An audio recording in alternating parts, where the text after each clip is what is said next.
প্রেক্ষাপটটা হলো ব্রিটিশ ভারতে ব্রিটিশরা বাংলা দখল করে তো আস্তে আস্তে ভারত দখল করে ফেললো, সেটা 1776 সালে। তারপরে তারা যে পলিসিগুলো অ্যাডপ্ট করছিল, এখানে একটা হলো বিভাজনের পলিসি, যে বিভক্তি করো এবং শাসন করো। এবং তার মূল ইয়েটা ছিল যে ভারতবর্ষের যে মূল দুটি ধর্মীয় সম্প্রদায়গত দিক থেকে যে ধর্মীয় জনগোষ্ঠী বড় বড় হিন্দু এবং মুসলমান, তাদেরকে বিভক্ত করা। সেই বিভক্তির চূড়ান্ত ফল হলো বাংলা বিভাগ। বাংলা বিভাগ মূলত বাংলা বিভাগ এবং পাঞ্জাব বিভাগ, যে যেভাবেই বলুক, দুটো জাতিকে তারা বিভক্ত করে চলে গেছে। তো বিভক্তির যে প্রেক্ষাপট, সেটাতে যে রক্তক্ষয় 45 থেকে শুরু করে 46-এর দাঙ্গা, এটা একটা রক্তক্ষয়ী যাত্রা। তারপরে মানুষের এই চূড়ান্ত মানবিক বিপর্যয় ঘটলো 47-এ এসে। বিপুল সংখ্যক জনগোষ্ঠী এই বাংলার এপার ওপার যাতায়াত করছে তারা শুধুমাত্র ধর্মের পরিচয়ের কারণে। তো এই বিপর্যয়ের ভিতরে এই প্রেক্ষাপটটা মাথায় রাখলে বুঝবেন ছাত্রলীগের জন্মের কারণটা কি। কারণ ছাত্রলীগ এই এই বিপরীতমুখী যাত্রাটা শুরু করলো, সেটা হলো ঐক্যের ঘোষণা দিয়ে। ছাত্রলীগের মন্ত্রও ছিল শিক্ষা, শান্তি, প্রগতি। যে শিক্ষা, শান্তি, প্রগতি তিনটি মূল মন্ত্র থাকলেও ছাত্রলীগের বেদনার জায়গা ছিল যে জাতিকে যে বিভক্ত করা হলো, সেটাকে যতবার বিভক্তি ঘটবে ততবার আমরা ধ্বংস হব। এই বিভক্তির বিপরীত যাত্রাটাই ছিল ওই সময়ের প্রয়োজন, এবং সেটা বঙ্গবন্ধু এত চমৎকার ভাবে অনুধাবন করছিলেন। ওনার আত্মজীবনীতে এটা পাওয়া যায়।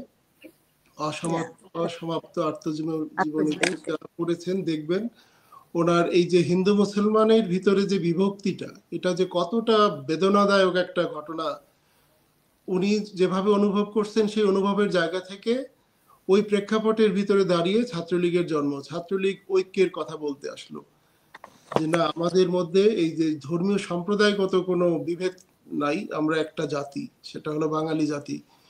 এই সুরটাকে স্পষ্ট করার জন্য পাকিস্তানের যে দীর্ঘ 23 বছর ছাত্রলীগের সংগ্রাম অব্যাহত ছিল, এবং ধীরে ধীরে বাঙালির যে ওই পুরানো সভ্যতা, সেগুলোকে তারা ফিরিয়ে আনতেছিল, ছাত্রলীগের ভিতর দিয়ে ফিরে আসছিল। এবং দেখেন ছাত্রলীগের সেই গৌরবটা এরকম যে as a political party Awami লীগের যাত্রা করে তার 1 বছর পরে 49 সালে, এবং তারও কয়েক বছর পরে ন্যাপের যাত্রা হয় আওয়ামী লীগ ভেঙে। এই দুটো রাজনৈতিক দলই কিন্তু পরবর্তীকালে দেখা গেছে বাংলাদেশের যে সেকুলার জায়গাটা, সেটাকে তারা আফোল্ড করছে, এবং বাঙালির জাতীয়তাবাদী যে চেতনার জায়গা, সেটাকে তারা ফ্লারিশ করছে। এইটার পুরো অবদান ছাত্রলীগের।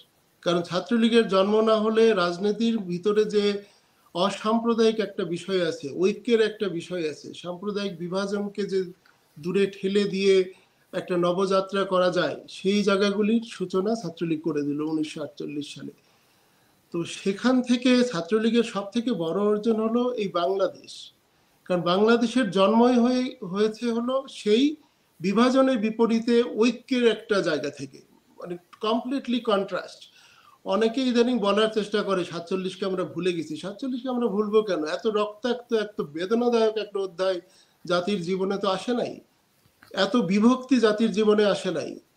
এখন তারা নতুন করে বিভক্তির পথে হাঁটা শুরু করছে, এবং ছাত্রলীগ যতবার তারা বিভক্তির পথে হাঁটবে, ছাত্রলীগ তত বেশি প্রাসঙ্গিক হয়ে উঠবে। কারণ ছাত্রলীগ সেই সংগঠন যা ঐক্যের কথা বলে, ছাত্রলীগ সেই সংগঠন যা সমস্ত মানব গোষ্ঠী বাংলাদেশের ভিতরে বাস করে তাদের সবাইকে নিয়ে জাতি গঠন করতে চায়, জাতির সমৃদ্ধি অর্জন করতে চায়। তো আমার মনে হয় আমরা দ্বিতীয় পর্বে যদি এই পর্বে আসেন, যে আমাদের এই বর্তমান সংকটে